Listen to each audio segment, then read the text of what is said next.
as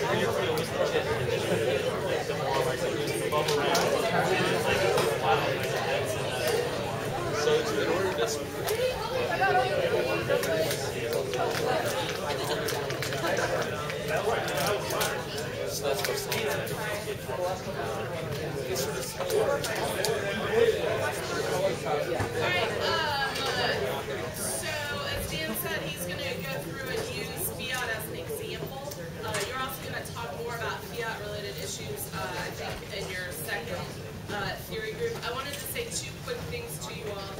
The first thing is that I have the theory group assignments, so you should not leave without them. It also lists the rooms and the times and stuff, because you'll have your first theory group tonight, and then we have lab in the morning, and then tomorrow afternoon we have theory groups again, and then we have lab again tomorrow night. So I have the list of what theory group you're in, and then you can look to see what room those theory groups are going to meet in. The theory groups tonight are going to meet over in Wooten, and tomorrow the theory groups, and labs, by the way, are over here in PLB.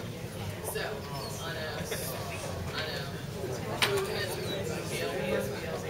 So, and then the,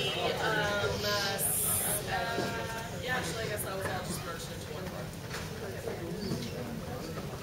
I want to try to, in the second half here, the last little half hour before dinner, I want to try to take the specific issue of Fiat and try to apply some of those things that I talked about in the first part about, thinking about where it comes from, crafting the arguments that you can actually use to win, right? Thinking about some issues, especially, Fiat. The reason I chose Fiat was, this year in particular with the transportation topic, with it being election and all those things. There's going to be some interesting, normal means-ish kind of things. Certainly anytime you have an election, people like to do the delay counter plans and all that. It's like, your plan after the election. Well, that is all a Fiat question, right? Does Fiat mean the plan passes now or passes later, right? Is there a time issue?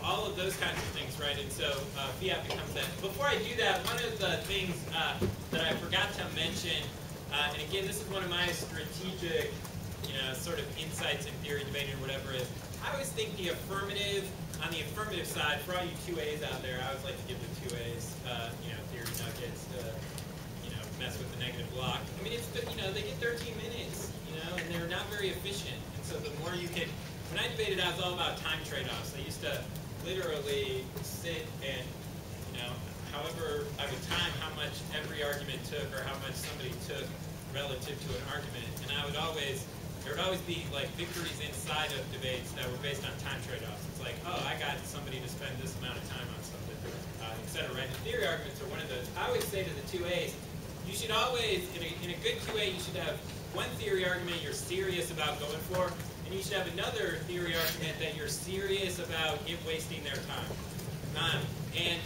There are some really good ones that people try to use. Then there's some really good ones I think that you can use.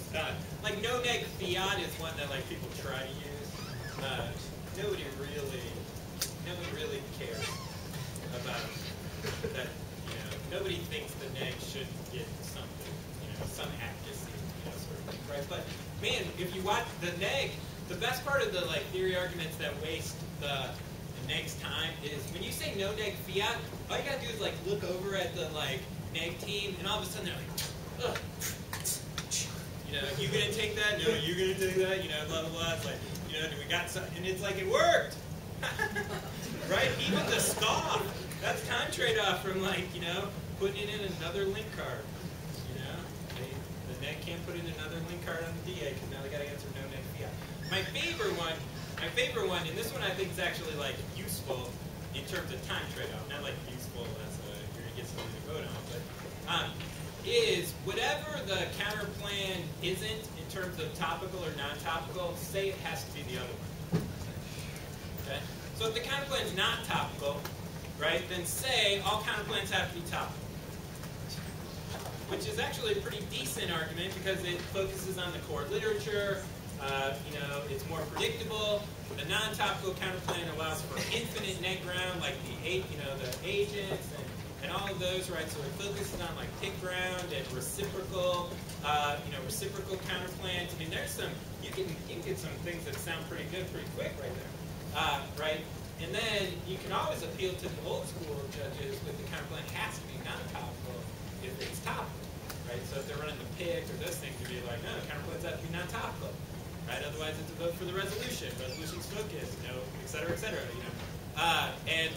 And so, but those are ones that, again, man, watch the net, they're playing rock, scissors, paper to see who's covering that in the block and stuff, It's like, oh man, I'm not taking counterplays half to be topical.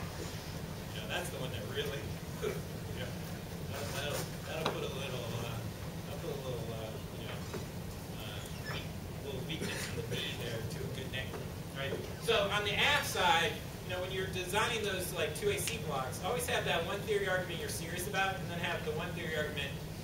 But don't do theory trivia. Don't have too many theory arguments, because then judge. All right, let's talk about Fiat. One of my favorite. And I know this makes me, geeky, and I don't really like that descriptor, but like literally, I'm serious. One of like my favorite things in the world to talk about in terms of debate is Fiat. And I don't really know why. I think it's because it's a cool imaginary sort of thing, right? It's cool to think about that. We have this concept in debate that is totally designed to allow you to talk about things that the current system won't, right, or refuses to, or does in a way, that doesn't, if you take some of the real issues, right, where it's thank God we have Fiat, because otherwise we could never talk about drug legalization, right, going to Mars, building a high-speed rail, whatever it is. Fiat, right, and, the person who said, the reason they debate, right, is you want your voice heard, or those things, right, that, Fiat is that. When George Will on the Sunday talk shows talks about, Fiat, right, he's talking about that, right, when Fiat gets used in the real world by academics, right, they're talking about, the power of, moving something, right, that power of imagination, to get in there, right, Fiat's very, very empowering. Right, and I find it so static and rigid and linear and so modern when you should be postmodern. When those K debaters are always like, there's a pre-Fiat world and a post-Fiat world and all that sort of. I don't know what any of that is. I don't know where those lines get drawn. Okay, I do know, right, that the mere act of discussion and debate raises the probability of advocacy and action. Right? I know that that's true in a debate. I know that that's true in the real world. I know that that's true, when someone advocates in front of a court, or, the police pull you over and, you're getting in there, and those things, right? I know, right? I've seen Schoolhouse Rock, I'm Just a Bib, right? I know how it starts, right? When somebody, way back when I was a smart ass in my debates, I wanted to put the debates part. Those things earlier, clubbing them like baby heart seals, and yeah, I said all. So I was one of those people. Brian and I can't relate. Back when I was in that situation, somebody asked me what my view of Fiat was once, and I said, my view of Fiat is like, I'm just a bill. It's like the song I'm Just a Bill from Schoolhouse Rock. If you think about that song, right, it's a pretty simple song, right? It's a nice little story. There's a bunch of people, they're sitting around in their kitchen, right? They wanted a crossing, they wanted to light at a railroad track or whatever, right? Because they thought it wasn't safe, so they were sitting at their kitchen, right? And they get an idea, and so they call up their congressperson, right? And the congressperson, types up a little bill, right? And they debate it, and, you get, I'm Just a Bill song, it's going through your head right now. You get the whole idea, right? And it walks you through that whole process, right? But it starts with those people sitting in their kitchen, right? It starts with that one person, right, who gets an idea and says, I have this idea, push it forward, right? That's Fiat, right? That is Fiat, the mere act of discussion, right? The mere act of imagination. I have this idea, I wish to push it forward in the realm of discussion, right? That is Fiat, okay? right? And so when you start to, so when you start to ask that question, like, what is fiat, and those kind of things, have your own, you should create your own definition, right? Don't ever let anyone tell you, like, what it is, right? Because all they're trying to define is, like, what level of Harry Potter wand, do they want, right? So they'll say, like, fiat is this, right? Level 2. Fiat is this, level 4, right? So they'll say, it's magic, it's a power, it's an act of imagination, those kind of things, right? I'm not a big fan of power and magic because that's like Foucault and some other craziness and cult and all that. And so, right, and that stuff always leads to tyranny or the Holocaust or genocide. The Nazis are always involved when power gets mentioned in debate. So I like to stay away from all those. So it's more like an assumption, right? You're assuming the advocacy happens, right? You assume the plan passes, right?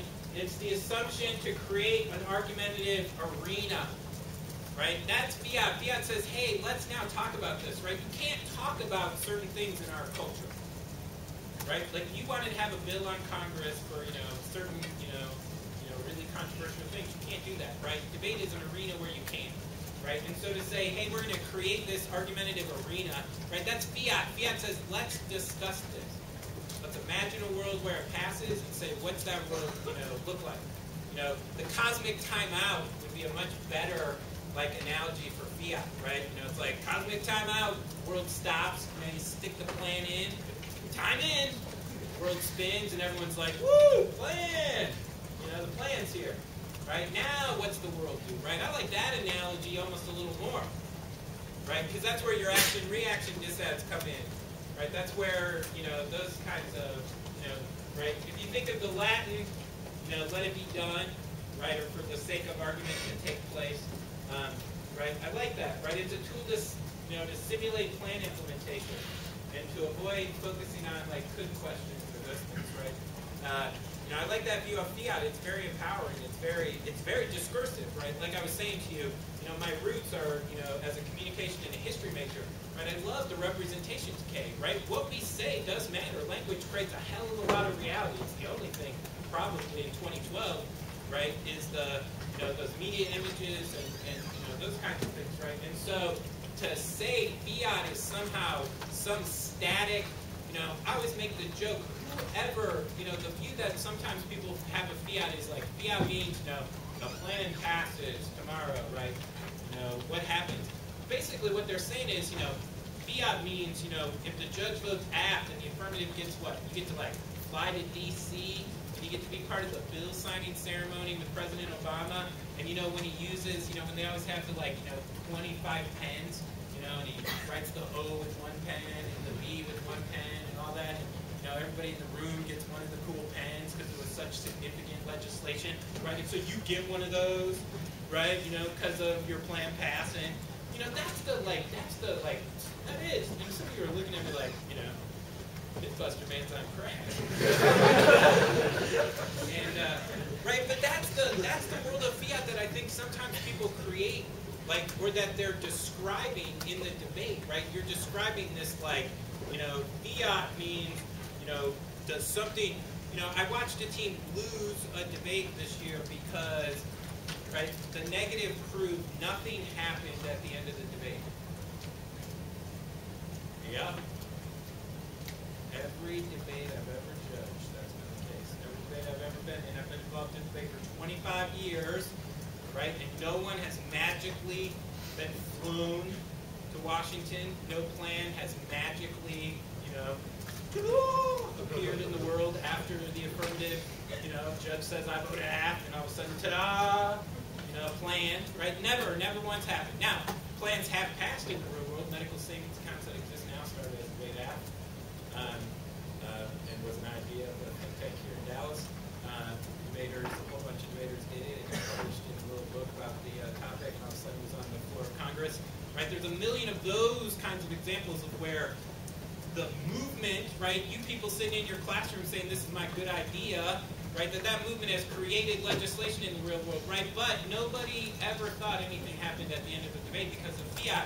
right? And so to be that static, right, just walks into, you know, the team that's saying, hey, we shouldn't look at debate that way, right? Which is why people walk into the framework buzzsaw sometimes, right? Because framework has way more to do with Fiat than people give it credit, right? Again, you know, people want to construct framework since its primary focus is to you know, tell a judge how to put the sequence to pages and those kind of things, right? We want to think about it in terms of advocacies, and really it's about, you know, what are we saying is the most important thing for somebody to do.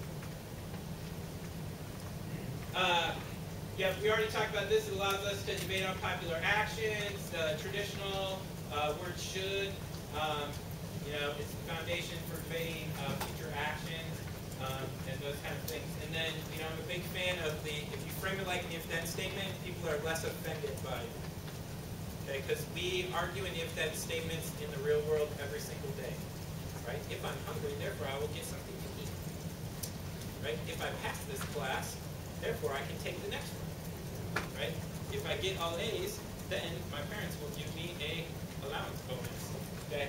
We think in if-then statements. When you craft your theory arguments, and especially Fiat, in a if-then statement, if the pen passes, then evaluate the level of net advantage that it has, right? Or what would the world look like?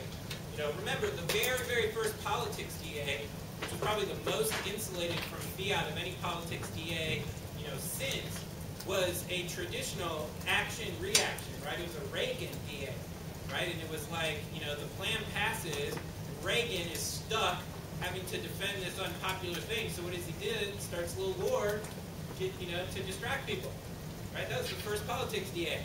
It was like unpopular plans can cause the president to, you know, do things like Grenada and that kind of stuff, so that people are like, you know, it was the theory of look at the shiny object. That was the first politics DA, right?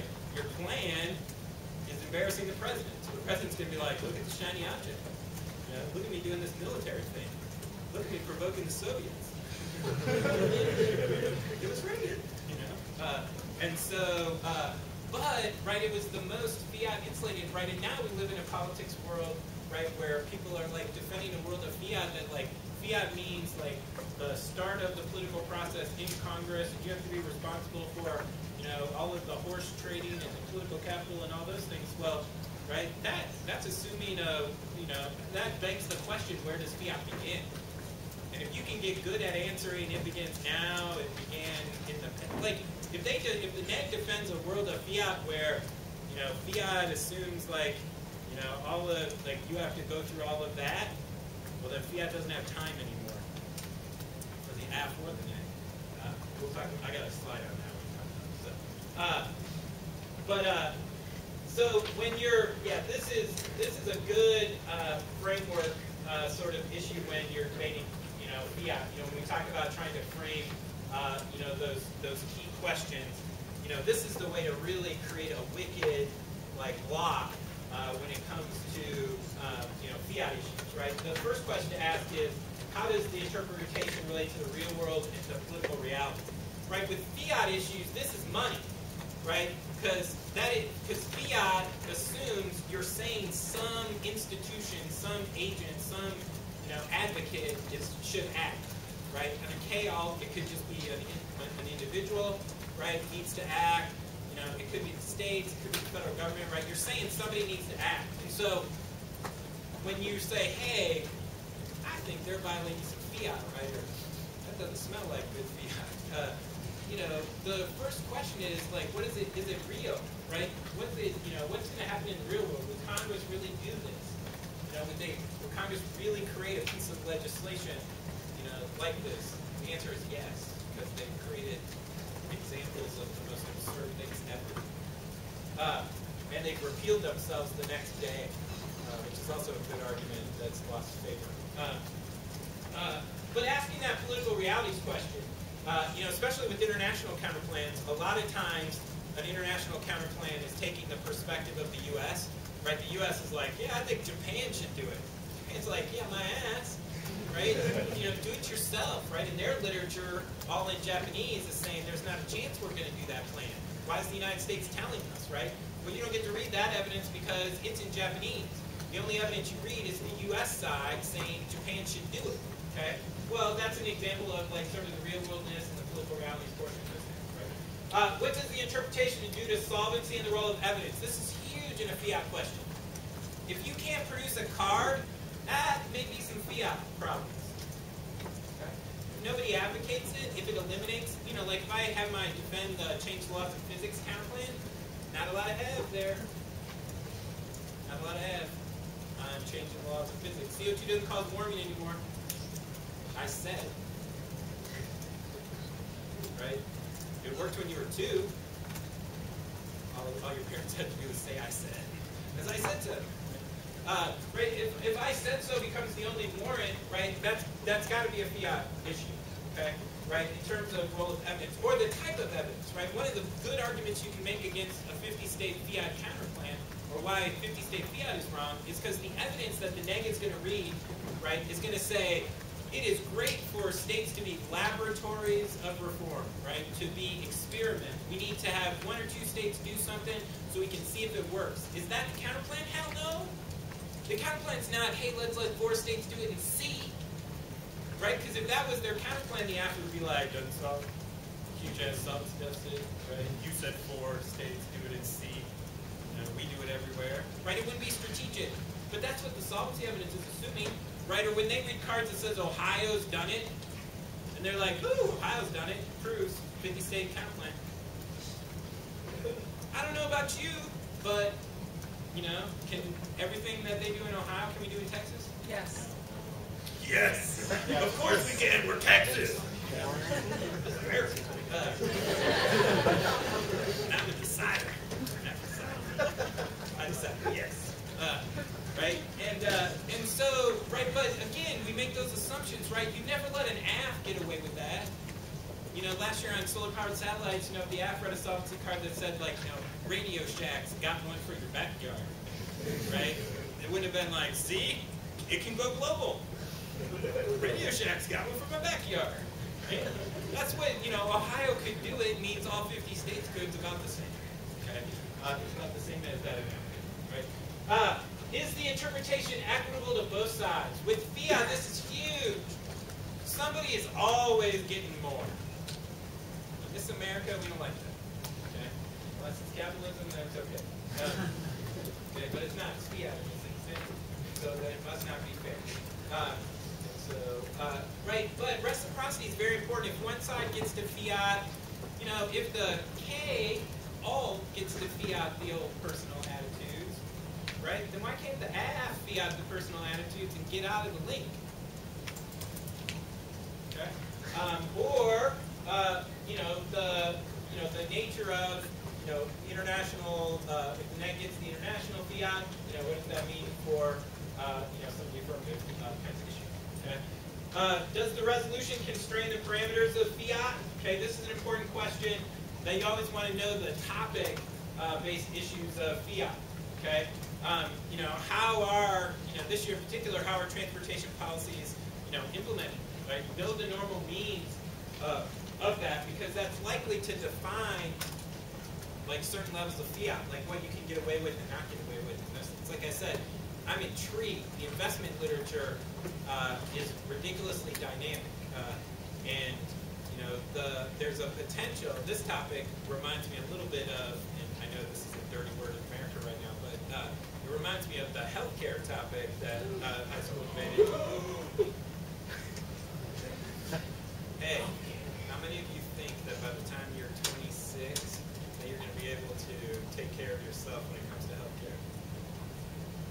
Okay, like 3 of you. Yeah, you should like the school for no other reason than that. The fact that you're covered until you're 24. It now means that the greatest age, you know, they always say there's age markers 16, 18, 21, 25. 25 was the big one, actually, because that's when you get this huge economic boom. It's like all of a sudden insurance thinks that you're safe. So like your insurance will, you know, you can rent cars without extra penalties, hotel rooms, and all those things. So that one was way bigger. You know, you think 21 and 18 and 16. With the drink and the boat and the car, you know, those are big. Man, when it's long.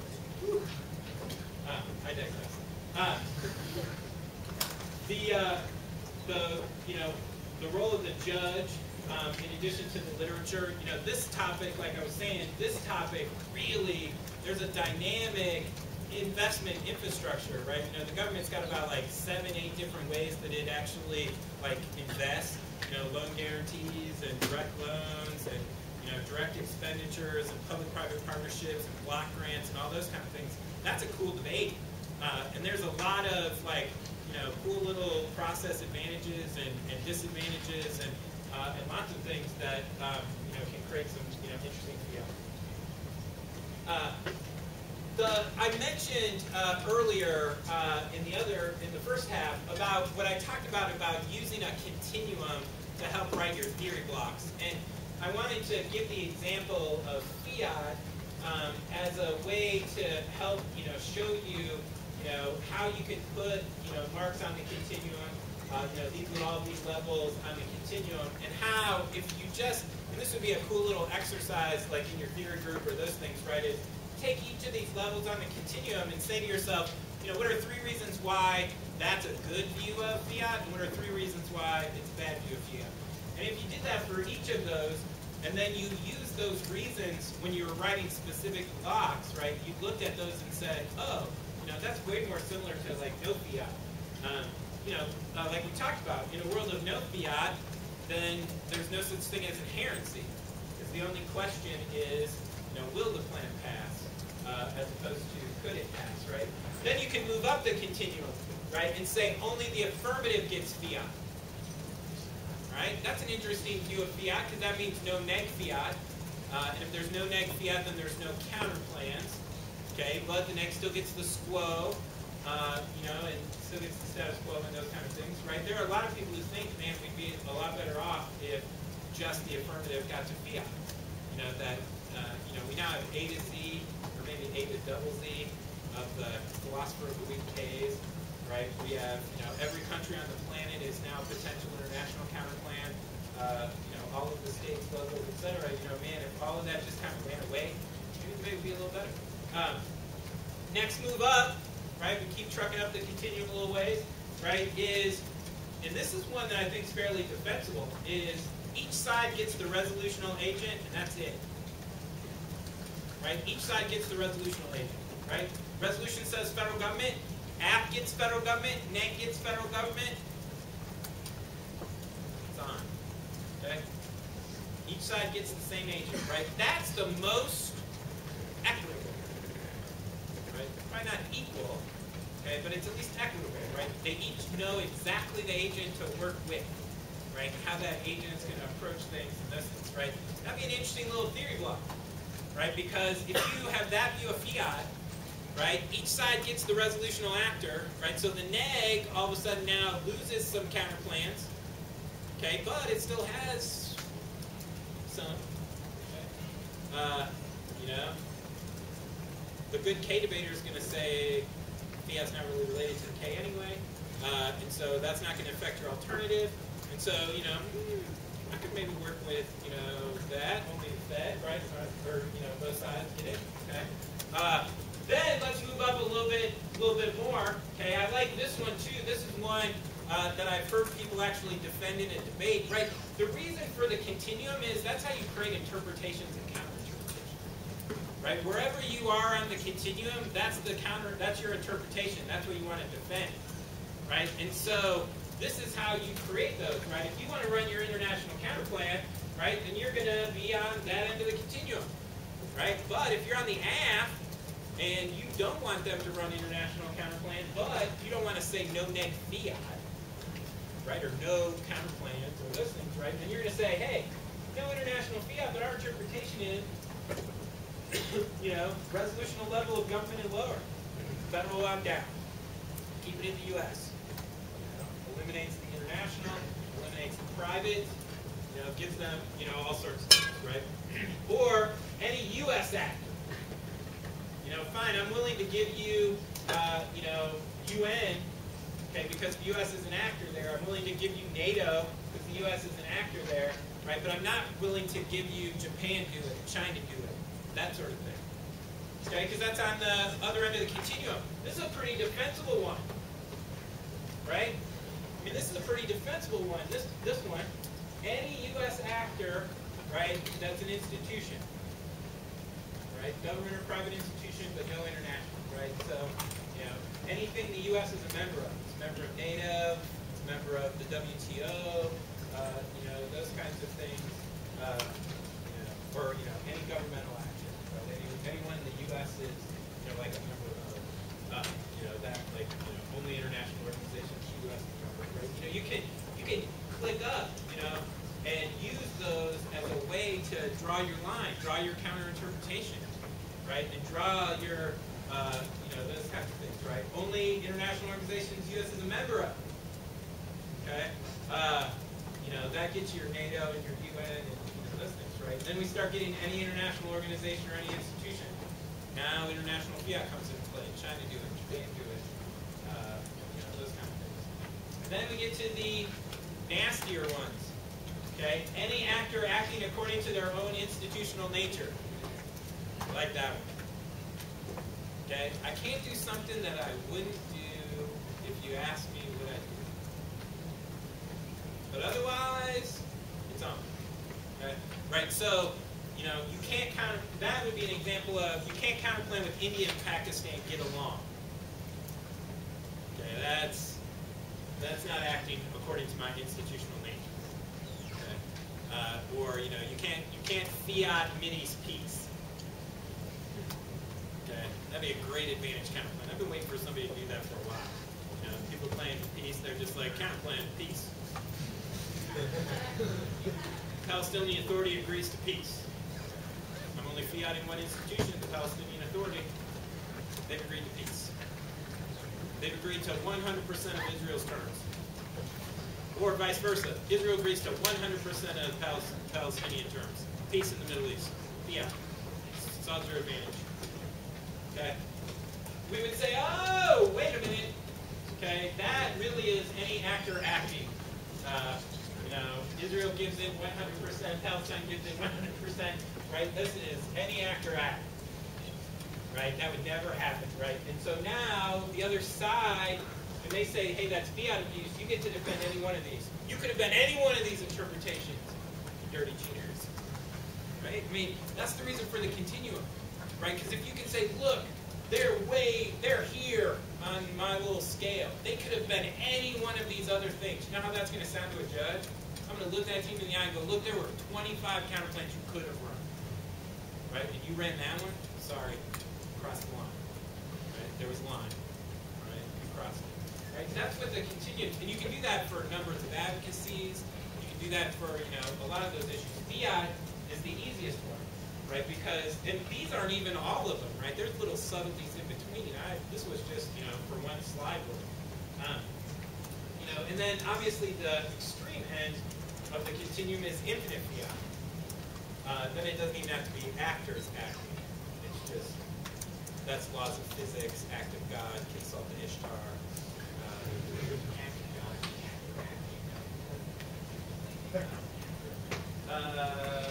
Sure.